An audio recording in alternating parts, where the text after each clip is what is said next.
হুজুর আমি বিয়ে করার পর স্ত্রী বাপের বাড়িতে পালিয়ে চলে যায়, তারপর আমি পারিবারিক ভাবে আলোচনা করে তালাক দিয়েছি, এখন পুনরায় বিবাহ ছাড়া আবার সংসার জীবন করতেছি, এ বিষয়ে কিছু বলেন।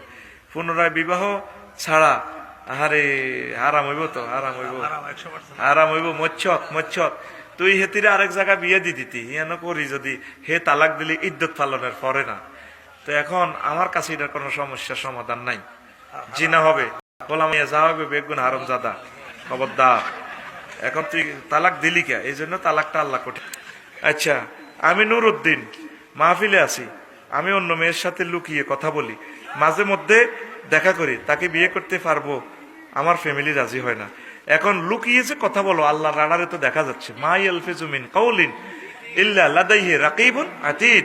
প্রিয় নুরউদ্দিন, আল্লাহ তোমাকে দেখতে পাচ্ছেন, দেখা দিও না, তার সাথে কথা বলিও না। তুমি যেহেতু তারা ভালো লাগি গেছে, আব্বা আম্মাকে বুঝাও যাতে আল্লাহ বিয়ের সাথে করাইয়া দেয়। যদি তারা রাজি না হয়, তুমি ওইদিকে চিন্তা করিও না। এই 500 কোটি মহিলা আছে, দেখবে তোমার বিয়ে কত জায়গা জোর বান্ধি দেখছে আল্লাহ। আমিন ক।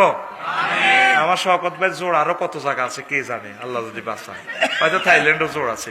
তো কোরআনের বাইরে চলিও না নুরউদ্দিন, আল্লাহ তোমার বিয়ে শাদীর ব্যবস্থা করুক, পড়ে আমিন।